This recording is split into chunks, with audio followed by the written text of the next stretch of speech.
Is slowly leaking from a tank at a nuclear site in the U.S. state of Washington.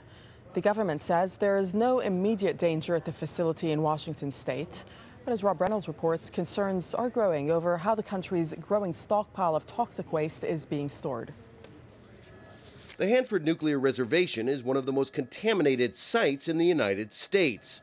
Now, the U.S. Department of Energy says one of its tanks is slowly leaking up to 1,100 liters of toxic waste every year. There's some suggestion that this leak has been going on for years rather than weeks. The Hanford Nuclear facility was built in the 1940s as part of the Manhattan Project, which made the first atomic bombs dropped on Japan in 1945. The tanks built to store the toxic byproducts were never meant to last this long.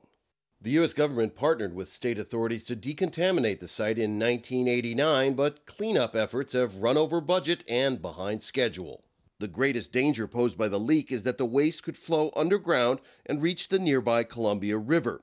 So far, there's no evidence it has. But the lack of an immediate threat does not in any way, shape, or form should be allowed to reduce the recognition of the long-term threat of this material reaching groundwater and/or the Columbia River. Despite decades of planning and debate, the U.S. has still not decided on a site to permanently store its more than 60,000 metric tons of radioactive waste, some of which can remain deadly for thousands of years. At the moment, the waste is stored temporarily at reactor sites.